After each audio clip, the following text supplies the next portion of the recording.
Hello everyone, this is Urvashi Chauhan and you are watching Courts Today by Livelaw. We bring to you the latest and in-depth legal coverage. Here is a brief of what all happened in the Indian courts today.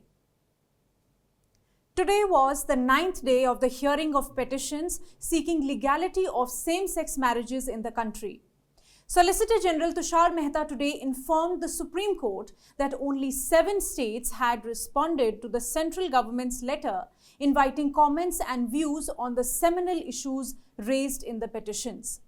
He said that 7 responses had been received from the states of Manipur, Andhra Pradesh, Uttar Pradesh, Maharashtra, Assam, Sikkim and Rajasthan. The state of Rajasthan had examined the issue and was in opposition.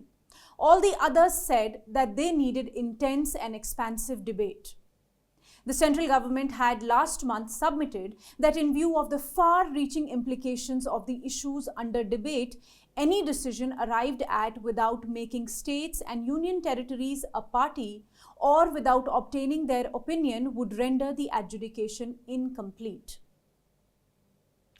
Further, the discussion in the court continued on adoption.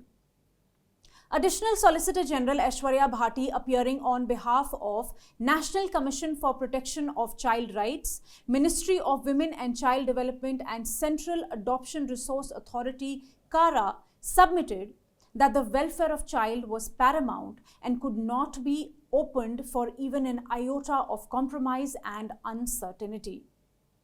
She said that fathers and mothers both played complementary roles in upbringing of the child, and for that purpose, the state was justified in treating homosexual and heterosexual unions differently. But the bench did not agree with the submission, pointing out situations where there is just one parent. ASG Bhatti further stated that the architecture of child-centric laws was very carefully crafted, with child being paramount, and any general declaration with reading spouse instead of husband and wife would make laws related to adoption, assisted reproduction, surrogacy, etc. completely unworkable. Also, during the hearing today, the Supreme Court rejected an application by an intervener seeking the recusal of CJI Chandrachud from hearing the present petitions. The court will continue hearing the petitions tomorrow. You can watch the live proceedings on our YouTube channel. Next, coming to an update on the controversial film The Kerala Story. On Monday, West Bengal Chief Minister Mamata Banerjee had announced the decision to ban the screening of the movie, saying it was to avoid any incident of hatred and violence and to maintain peace in the state. Yesterday, a petition challenging this decision was filed in the Supreme Court by the makers of the controversial film, and today the Supreme Court agreed to hear it on May 12th. Senior advocate Harish Salve mentioned the matter before a bench comprising Chief Justice of India D.Y. Chandrachud and Justice P.S. Narasimha, seeking urgent listing. Initially, the CJI decided to post the matter on May 15th, as on the same day, Supreme Court is to hear another petition challenging the Kerala High Court's refusal to stay the exhibition of the film. However, when Salve requested for an earlier date, saying that the makers were losing money due to the ban, the CJI agreed to list the matter on May 12th. The petitioners also allege that the movie is facing a shadow ban in Tamil Nadu and seek protection for screening the film in the southern state. In another important update, the Supreme Court today dismissed the petition filed by former IPS officer Sanjiv Bhatt, seeking to produce additional evidence in the criminal appeal pending in the Gujarat High Court against his conviction and sentence in a 1990 custodial death case. Bhatt had filed the special leave petition challenging the order passed by the High Court on August 24, 2022, which denied permission to him to produce additional evidence in the appeal under Section 391 of CRPC. The Supreme Court bench comprising Justices M.R. Shah and C.T. Ravi Kumar today affirmed the Gujarat High Court's order. Also, if you remember, Bhatt had requested Justice Shah to recuse from the hearing, considering the fact that he had passed strictures against Bhatt while hearing his petitions arising out of the same FIR as a judge of the Gujarat High Court, which was also today rejected by Justice Shah. And now let me tell you about an important announcement which was made by CJI DY Chandrachud today while hearing the same-sex marriage case. The Constitution Bench of the Supreme Court will deliver two major judgments tomorrow. The first one is the case relating to the disputes between Uddhav Thackeray and Eknath Shinde factions following the rift in the Shiv Sena party, which led to drastic political changes in the state of Maharashtra. The second one is the dispute between the Delhi government and the Lieutenant Governor regarding who has the power to control administrative services in the national capital. These cases were heard by a 5-judge bench comprising CJI DY Chandrachud and Justices M.R. Shah, Krishna Murari, Hima Kohli and P.S. Narasimha. This year on January 18th, the Constitution Bench reserved the judgment in the Delhi government versus LG issue. And in the Shiv Sena case, the judgment was reserved on March 16th. Stay tuned with Live Law for the important updates coming tomorrow. The Supreme Court Collegium has recommended to elevate Advocate Arun Kumar as judge of the Allahabad High Court.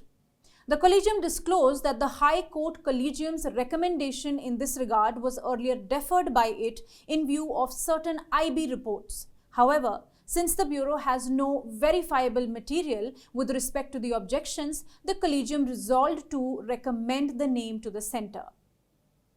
Advocate Arun Kumar has 25 years of practice at the bar and has experience of conducting a wide range of cases before the High Court in constitution, civil and revenue jurisdiction. And now coming to an update from the Kerala High Court, which in an urgent special sitting convened today, slammed the state and police authorities for their failure to prevent the gruesome murder of a 23-year-old house surgeon who was stabbed multiple times by an injured man brought to the government hospital in police jeep. The unfortunate incident happened early this morning. The attacker, who was in police custody, was brought to the hospital for treatment of his injuries. While he was being treated, he turned violent and proceeded to stab the victim with dressing room scissors.